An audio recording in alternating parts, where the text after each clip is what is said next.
Hello friends, आज की इस वीडियो में हम सीटेट जनवरी 2024 के लिए सीडीपी के 30 क्वेश्चन को डिस्कस करेंगे। ये क्वेश्चन आपके प्रीवियस ईयर जो सीटेट एग्जाम है उसमें आए हुए क्वेश्चन होंगे और आने वाली जो सीटेट जनवरी 2024 है उसके लिए भी इम्पोर्टेंट होंगे। तो आइए हम डिस्कस करते हैं आज के जो 30 क्वेश्चन है। तो हमारा उसमें से पहला क्वेश्चन है, बाल विकास के क्षेत्र में हाल ही के सिद्धांत यह सुझावित करते हैं कि विकास प्रभावित होता है। तो जो सिद्धांत हैं बाल विकास के लिए, चाइल्ड डेवलपमेंट के लिए, उनके अनुसार विकास को प्रभावित करने वाले कारक कौन कौन से हैं। पहला आपसे है, अनुवांशिकता से विकास प्रभावित होता है। तो अनुवांशिकता से विकास प्रभावित होता है, ये बिल्कुल सही है। आपकी जो अनुवांशिक स्थिति है उसके कारण विकास प्रभावित होगा। दूसरा है शिक्षा से, आपकी अगर सही शिक्षा हो गई, सही विद्यालय या फिर सही जगह से आपकी शिक्षा हो जाएगी तो आपका जो मानसिक विकास है वह अच्छे से हो सकता है। यदि आपको सुविधाओं से वंचित स्कूलों में प्रवेश दिलाया जाए तो वहां से आप शिक्षा जो है अच्छी नहीं मिलेगी तो विकास आपका प्रभावित होगा। तीसरी बात है संस्कृति से, तो अगर आप अच्छी सांस्कृतिक पृष्ठभूमि से आते हैं तो वहां पे संस्कृति भी आपके विकास को प्रभावित करेगी।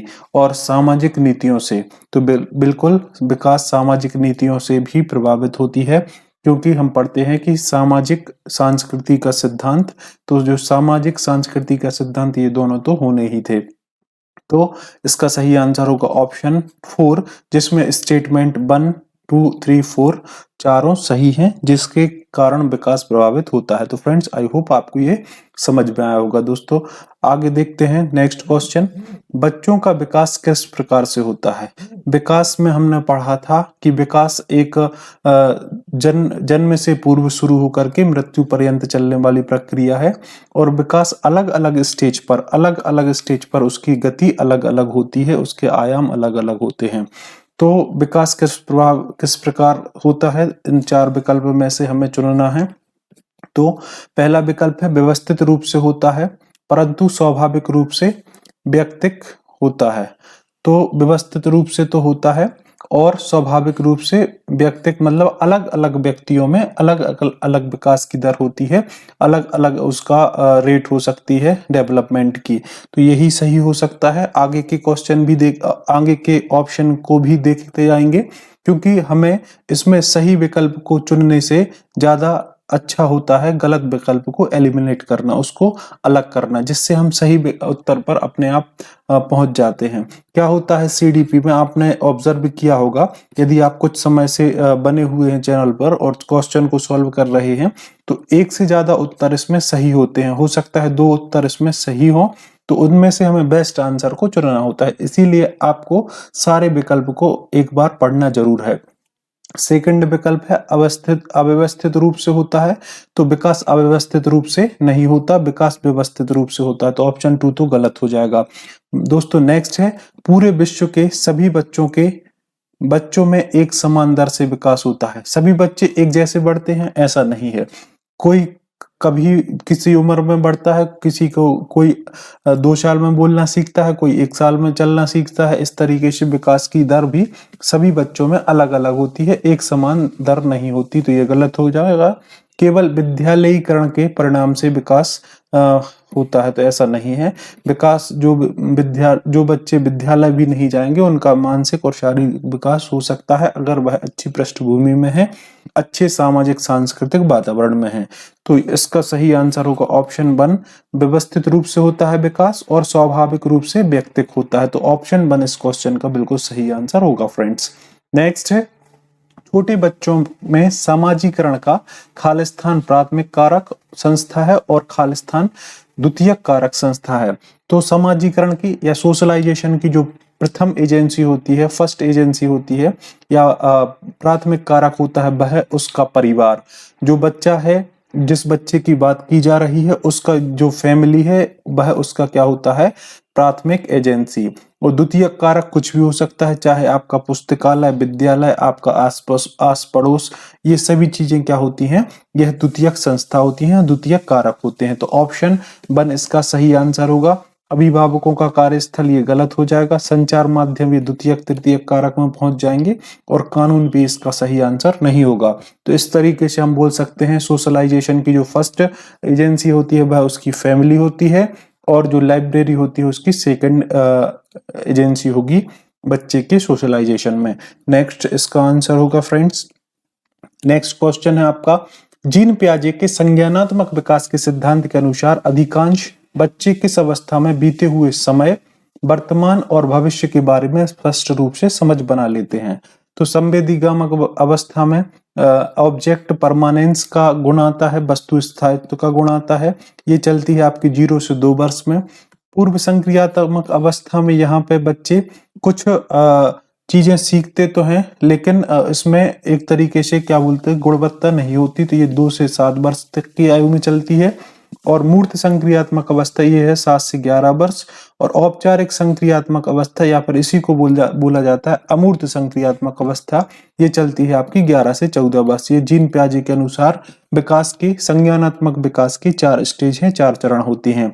हमारा जो क्वेश्चन पूछा गया है उसमें किस अवस्था में बच्चे सीखते हैं, क्या वर्तमान, भविष्य और भूत के बारे में, मतलब बीते हुए समय के बारे में, वर्तमान समय के बारे में और भविष्य के बारे में स्पष्ट समझ को विकसित कर लेते हैं। तो ये होता है फ्रेंड्स मूर्त संक्रियात्मक अवस्था में।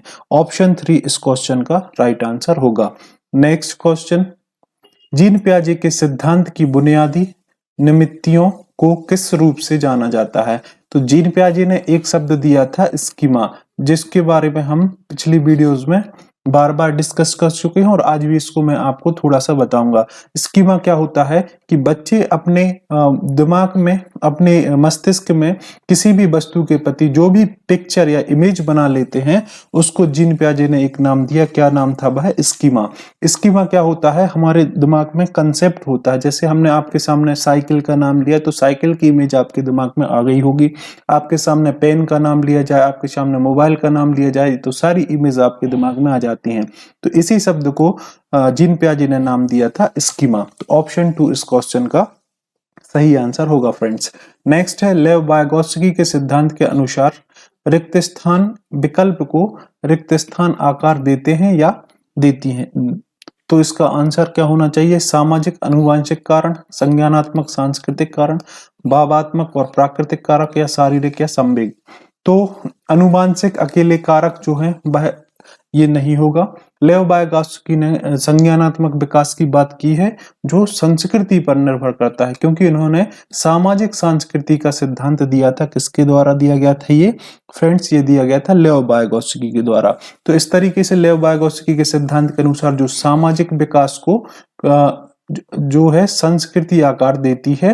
तो ऑप्शन 2 इसका राइट आंसर होगा, क्योंकि लेव वायगोत्स्की ने कहा था कि बच्चे समाज में रह करके अपने विकास का निर्माण समाज में रह करके खुद करते हैं, स्वयं करते हैं, जिसमें उनके विकास में उनके आसपास, आस पड़ोस के वातावरण, उनकी संस्कृति का बहुत बड़ा योगदान होता है बच्चे के विकास के लिए।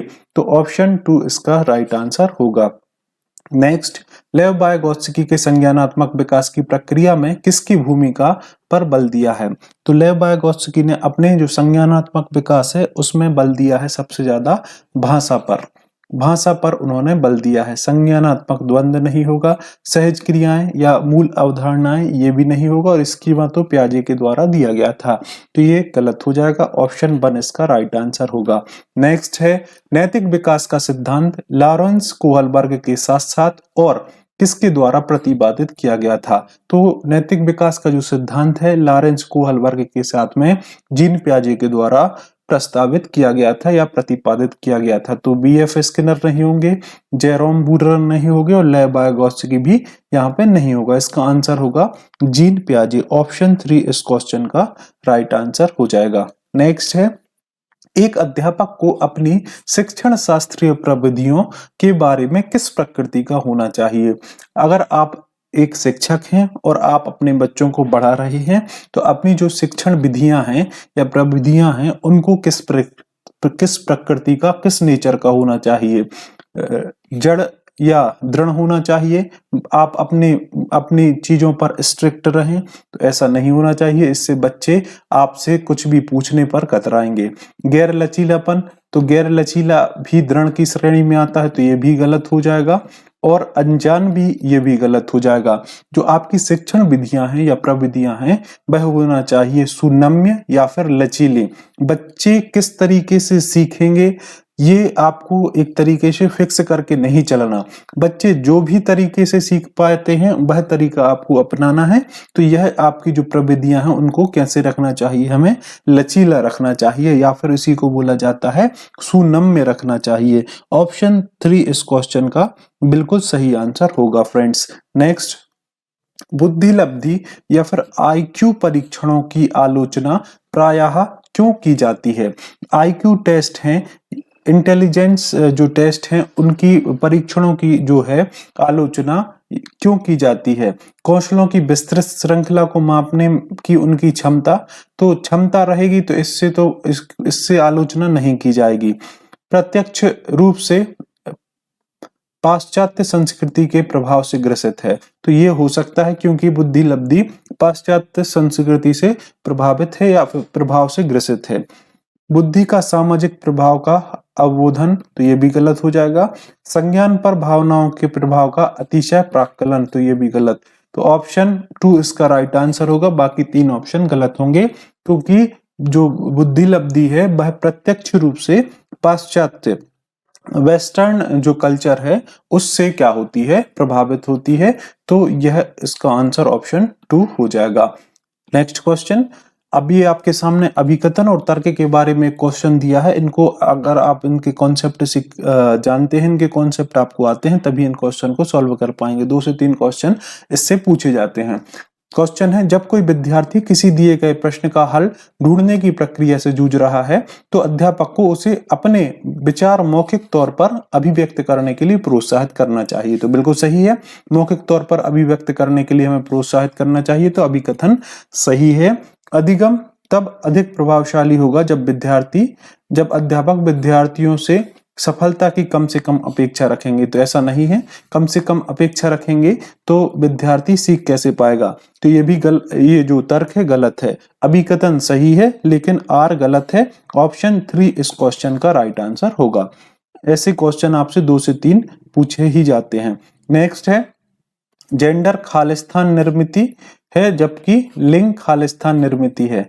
तो जेंडर है वह आपकी सामाजिक निर्मिति है और आपके जो लिंग है वह आपके जैविक निर्मिति है। सामाजिक मतलब सोशल, जो है जेंडर है वह सोशल निर्मिति है और जो सेक्स है वह आपकी बायोलॉजिकल निर्मिति है। तो ऑप्शन 1 इसका राइट आंसर होगा। सामाजिक नैतिक नहीं होगा, नैतिक सामाजिक नहीं होगा, जैविक सामाजिक भी ये गलत हो जाएंगे। ऑप्शन 1 इस क्वेश्चन का सही आंसर होगा फ्रेंड्स। नेक्स्ट है, एक अध्यापक को सभी के लिए अधिगम सहज सुगम बनाने के लिए अधिगम प्राथमिकताओं में व्यक्तिगत भिन्नताओं के प्रति क्या करना चाहिए? यदि आपके क्लास में, आपकी कक्षा में बच्चे अलग अलग पृष्ठभूमि से, अलग अलग व्यक्तिगत भिन्नताओं से आपके पास आते हैं, तो आप अधिगम को सुगम बनाने के लिए क्या करेंगे? उन्हें महत्वपूर्ण मानना चाहिए, उनको अनदेखा करना चाहिए, उनको मिटा देना चाहिए या दमन करना चाहिए? तो हम विभिन्नताओं को दमन नहीं करेंगे, उनको मिटाएंगे नहीं और उनको अनदेखा तो बिल्कुल नहीं कर सकते हैं। व्यक्तिगत भिन्नताओं को हम अपने अधिगम में एक तरीके से महत्वपूर्ण मानते हैं हमारी अधिगम प्रक्रिया के अंदर। नेक्स्ट हो जाएगा, आकलन का मुख्य उद्देश्य क्या होना चाहिए? फ्रेंड्स, आकलन का मुख्य उद्देश्य क्या होना चाहिए? विद्यार्थी के अंकों की व्यापकता का पता लगाने के लिए। तो हम असेसमेंट अंकों का पता लगाने के लिए इस उद्देश्य से नहीं करते हैं। विद्यार्थियों के सीखने की प्रगति के प्रति समझ बनाने के लिए, तो बिल्कुल सही है। विद्यार्थी को जो भी सिखाया जा रहा है उसमें वह कितना सीख पाए हैं, कितनी उनकी समझ बन पाई है, तो इसी के लिए हम क्या करते हैं? आकलन करते हैं, मूल्यांकन करते हैं। नेक्स्ट है, संभाव्य असफल और सफल विद्यार्थियों की पहचान करना। ऐसा नहीं है, हम भी किसी सफल और असफल विद्यार्थियों की पहचान के लिए आकलन नहीं करते हैं और ग्रेड देने के लिए तो आकलन बिल्कुल भी नहीं करते हैं। तो ऑप्शन 2 इसका राइट आंसर होगा। प्रकृति की समझ बनाने के लिए हम आकलन करते हैं। नेक्स्ट हो जाएगा फ्रेंड्स, निम्नलिखित में से कौन सी प्रवृत्ति विद्यार्थियों में समालोचनात्मक चिंतन को प्रोत्साहित करती है? समालोचनात्मक चिंतन मतलब सभी के लिए समग्र सम्मिलित रूप से जो है सभी को एक साथ बिठा करके सभी से एक दूसरे से विमर्श करके जो चिंतन होता है वह कहलाता है समालोचनात्मक, जिसमें एक से अधिक विद्यार्थी शामिल होते हैं। तो ऑप्शन है प्रश्न का तुरंत उत्तर देने के लिए कहना। अगर तुरंत उत्तर देंगे तो उसका व्यक्तिगत उत्तर होगा, जिससे क्या हो सकता है वह गलत भी हो सकता है, तो यह नहीं होगा। विद्यार्थी को विमर्श हेतु समय देना, आप उनके लिए कुछ टाइम दे देंगे जिससे आपस में वह बातचीत करके अपनी समझ को बना पाए, अपने उत्तर को खोज पाए, तो यह आंसर हो सकता है। विद्यार्थी से बंद अंत वाले प्रश्न पूछना। बंद अंत का मतलब होता है किसी एक शब्द में या एक वाक्य में उत्तर ले लेना। जैसे आपसे पूछा जाए कि भारत की राजधानी क्या है, तो इसका बंद अंत में उत्तर होगा दिल्ली। आपके मध्य प्रदेश की राजधानी क्या है? भोपाल। उत्तर प्रदेश की राजधानी क्या है? लखनऊ। तो इस तरीके से ये कहलाते हैं आपके बंद अंत वाले प्रश्न, तो ये भी गलत हो जाएगा। विद्यार्थियों में परस्पर अंतःक्रिया को निरुत्साहित करना, हम निरुत्साहित नहीं इसको प्रोत्साहित करते हैं, तो ऑप्शन 4 भी क्या हो जाएगा? गलत हो जाएगा। इस तरीके से इस क्वेश्चन का हमारा ऑप्शन 2 राइट आंसर हो जाएगा कि विद्यार्थी को विमर्श हेतु हम क्या देंगे? समय को उनके लिए प्रोवाइड करेंगे। नेक्स्ट क्वेश्चन की बात करें, सुविधा वंचित समूहों से संबंध रखने वाले विद्यार्थियों के समावेशन में निम्नलिखित में से किसके द्वारा अवरोधन उत्पन्न होता है? किसके द्वारा बाधा उत्पन्न होती है? रूढ़िबद्ध और स्थापित धारणाएं, बिल्कुल सही बात है। रूढ़िबद्धता और जो पुरानी विचारधाराएं हैं वह क्या करती हैं? हमारे समावेशन में या फिर इंक्लूजन में क्या करती हैं? यह अवरोध को उत्पन्न करती हैं, बाधा को पैदा करती हैं। बाल केंद्रित उपागम, ये एक तरीके से अवरोध नहीं, ये इसके क्या हैं? तत्व माने जाते हैं। रचनात्मक आकलन इसको बढ़ाते हैं, और व्यक्तिगत भिन्नताओं पर ध्यान देना भी महत्वपूर्ण माना जाता है समावेशन के अंदर। तो समावेशन के अंदर जो बाधा नहीं, जो गुण हो सकते हैं वह इन 3 विकल्प से मिलेंगे, लेकिन जो बाधा उत्पन्न करेगा वह आपकी रूढ़िबद्धता और जो स्थापित धारणाएं हैं यह आपके समावेशन में क्या करेंगे? अवरोध उत्पन्न करते हैं। तो ऑप्शन 1 इस क्वेश्चन का सही आंसर होगा।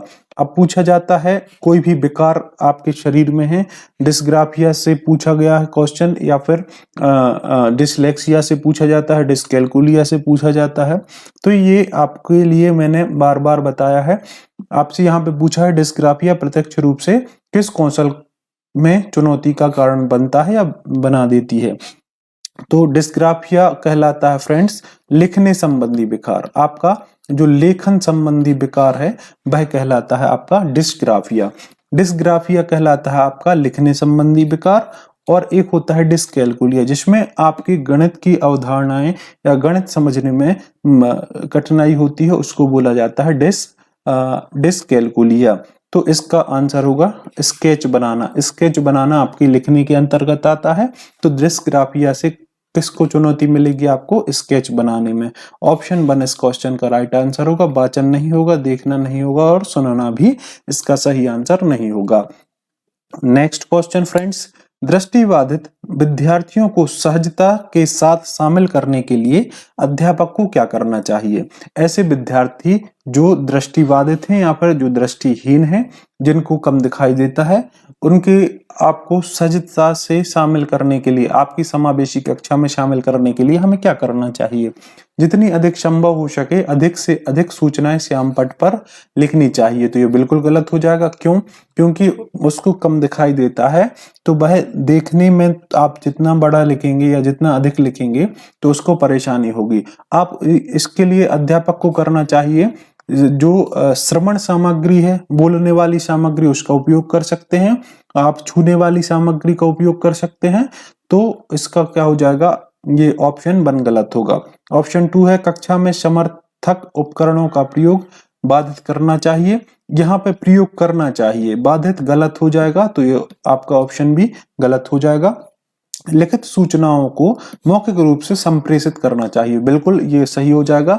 श्रवण या फिर जो बोलने वाले फॉर्म में मौखिक रूप से आप सूचनाएं बच्चों को देंगे तो वह समझ पाएंगे, क्योंकि दृष्टि बाधित है तो उसको दिखाई तो कम देता है लेकिन सुनाई उसको प्रॉपर देता है, तो मौखिक रूप से मदद मिलेगी उसको। तो ये ऑप्शन सही हो सकता है। इन विद्यार्थियों को केवल बहुत ही सरल कार्य देना चाहिए, तो ऐसा नहीं है। हम किसी बच्चों के बीच में भेदभाव नहीं करते हैं, सभी को समान चीजें देते हैं जिससे वह सीख पाएंगे। तो ऑप्शन 3 इसका राइट आंसर होगा। लिखित सूचनाओं को मौखिक रूप से संप्रेषित करना चाहिए। ऑप्शन 3 इस क्वेश्चन का सही आंसर होगा। नेक्स्ट है, स्वलीनता विकार से जूझते विद्यार्थियों की प्रातिनिधिक पहचान विशेषता निम्नलिखित में से क्या है? किस गुण के कारण या फिर किस आप उसके व्यवहार के कारण आप जो स्वलीनता से जूझते विद्यार्थी को पहचान सकते हैं? उच्च रूप से विकसित सामाजिक कौशल, तो यह आपके स्वलीनता विकार के अंतर्गत नहीं आता है, तो ये ऑप्शन नहीं होगा। आवेगशीलता, ये भी नहीं होगा। अवरुद्ध संप्रेषण कौशल, ये सही आंसर हो सकता है, क्योंकि उसको एक दूसरे से संप्रेषण करने में, एक दूसरे से वार्तालाप करने में कठिनाई होगी, तो ये स्वलीनता का क्या होता है? लक्षण होता है। तो ऑप्शन 3 इस क्वेश्चन का राइट आंसर हो जाएगा। औसत से ऊपर बुद्धि लब्धि, तो ये प्रतिभाशाली का गुण होता है, तो ये इसका आंसर नहीं होगा। नेक्स्ट क्वेश्चन, बच्चों में प्रतिभाशालीता किस प्रकार से परिलक्षित होती है? किस प्रकार से आप बता सकते हैं कि ये प्रतिभाशाली बालक है? बुद्धि का निम्न स्तर, तो ये जड़ बालकों की या फिर मंद बुद्धि बालकों के लक्षण होते हैं। बोधगम्यता का उच्च स्तर, तो ये हो सकता है अगर बच्चा अच्छे से सीख सकता है, उसकी बोधगम्यता अच्छी है, तो ये हो सकता है। नेक्स्ट है, कार्यों को आसानी से छोड़ देना, तो प्रतिभाशाली बालक आसानी से कार्य को नहीं छोड़ते हैं, उसको दम लगा करके करते हैं। छोटे छोटे कार्यों को ध्यान केंद्रित करके करके उस पर उसको पाने की अक्षमता, तो ये भी गलत हो जाएगा। इसका आंसर होगा ऑप्शन 2, बोधगम्यता का उच्च स्तर होता है किसमें? प्रतिभाशाली बालकों में। इनकी बुद्धि लब्धि 140 प्लस होती है, तो ये इसका प्रतिभाशाली बालकों के लिए जो होगा बोधगम्यता का उच्च स्तर होगा। फ्रेंड्स, आई होप आपके ये प्रश्न जो सीडीपी के हम डिस्कस कर रहे हैं तो ये पसंद आ रहे होंगे। अगर वीडियो पसंद आ रही तो वीडियो को लाइक कीजिएगा, फ्रेंड्स के साथ शेयर कीजिएगा, और आप मेरे चैनल पर नए हैं तो चैनल को सब्सक्राइब कर लीजिएगा। हम ईबीएस के लिए भी टॉपिक वाइज एनसीईआरटी जो क्वेश्चन है उनको डिस्कस कर रहे हैं, एनसीईआरटी के जो पॉइंट हैं उनको भी डिस्कस कर रहे हैं। आपने अगर वो वीडियोस नहीं देखी हैं तो डेली बेसिस पर आपको मेरे चैनल पर मिल रही होंगी, तो आप उनको वहां जाकर के देख सकते हैं।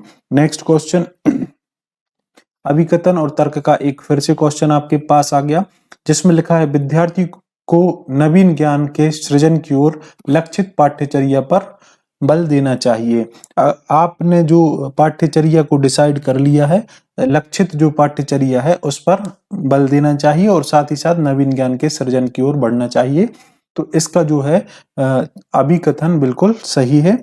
बात करते हैं इसके जो तर्क की, तो बच्चों में अध्यापक के सहयोग से नवीन ज्ञान के सृजन और व्याख्या करने में की क्षमता होती है। बच्चे किसी का सहयोग या फिर मार्गदर्शन केवल उनको चाहिए, वह अपने ज्ञान का निर्माण वह स्वयं कर सकते हैं, तो उनके अंदर ये क्षमता होती है। तो इसका जो तर्क है वह भी सही होगा। अभिकथन और तर्क दोनों सही है, तो इसका आंसर होगा ए और आर दोनों सही है, और आर ए की सही व्याख्या करता है। तो ऑप्शन 1 इस क्वेश्चन का सही आंसर होगा। नेक्स्ट है, विद्यालयों को किस पर बल देना चाहिए? स्कूल्स हैं जो उनको किस पर जोर देना चाहिए, बल देना चाहिए? सीखी गई सामग्रियों को ज्यों का त्यों कह देना, तो ये गलत हो जाएगा। इससे उनके अंदर क्रिएटिविटी या रचनात्मकता का विकास नहीं होगा। पाठ्य पुस्तकों से सीखना, अगर केवल आप पाठ्य पुस्तकों से सीखेंगे इससे भी क्रिएटिविटी या फिर रचनात्मकता का विकास नहीं होगा। संदर्भ रहित अधिगम की तो बात हम करते नहीं है। रचनात्मक अधिगम, क्रिएटिविटी, ये जो क्रिएटिव जो लर्निंग है उस पर बल देना चाहिए आपके स्कूल्स को या फिर विद्यालयों को। तो ऑप्शन 4 इस क्वेश्चन का सही आंसर होगा। फ्रेंड्स, नेक्स्ट है, प्रेरक अधिगम परिवेश सृजित करने के लिए क्या महत्वपूर्ण है? स्व अधिगम के लिए अवसरों को कम कर देना, तो ऐसा नहीं है, ये गलत हो जाएगा। इससे अधिगम सृजित नहीं होगा। स्व आकलन हेतु अवसर देना, ये हो सकता है। बच्चे अपना आकलन खुद कर सकते हैं, कहाँ पर उनके अधिगम के दौरान, लर्निंग के दौरान कमी रह गई है, तो उनके स्व आकलन का, उसके सेल्फ असेसमेंट का उनके लिए क्या देना चाहिए, अवसर देना चाहिए। ये उत्तर हो सकता है। विद्यार्थियों की प्रतियोगी भावनाओं को बढ़ाना। प्रतियोगी भावनाएं हम बच्चों के अंदर नहीं बढ़ाते हैं।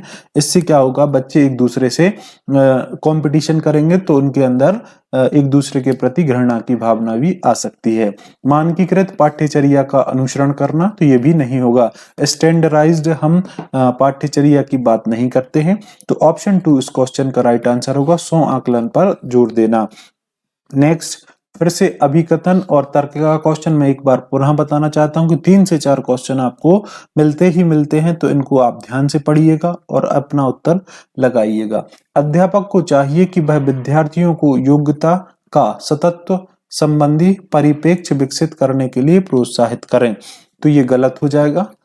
योग्यता का अस्तित्व संबंधी परिप्रेक्ष्य विद्यार्थियों को अधिक प्रभावशाली तरीके से सीखने के लिए अभिप्रेरित करता है, तो ऐसा नहीं है। मतलब आपका अभिकथन भी गलत है और तर्क भी गलत है, दोनों गलत हैं, तो ऑप्शन 4 इसका सही आंसर होगा फ्रेंड्स। नेक्स्ट क्वेश्चन की बात करेंगे। निम्नलिखित में से किसके द्वारा समस्या समाधान में अवरोध पैदा होने की संभावना है?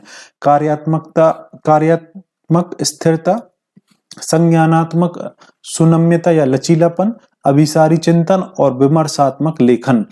तो समस्या समाधान में जो अवरोध बनते हैं वह होगा आपका कार्यात्मक स्थिरता। ये आपके लिए समस्या समाधान को बढ़ावा देते हैं। संज्ञानात्मक सुनम्यता या लचीलापन, अभिसारी चिंतन और विमर्श, ये संज्ञानात्मक विकास को बढ़ाते हैं। जो अवरोध बनते हैं वह है आपका कार्यात्मक स्थिरता। ऑप्शन 1 इस क्वेश्चन का सही आंसर होगा। नेक्स्ट क्वेश्चन, फिर से अभिकथन और तर्क का एक और क्वेश्चन आपके सामने। अध्यापकों को चाहिए कि वे विद्यार्थियों की भ्रांतियों की पहचान करें और उनको अनदेखा करने की बजाय उस पर चर्चा करें, तो बिल्कुल सही है। आपको विद्यार्थियों की जो भ्रांतियां हैं वह मन में जो बनाए रखे हैं उसकी पहचान करना चाहिए और साथ ही साथ बच्चों के साथ शेयर करना चाहिए, तो अभिकथन बिल्कुल सही है।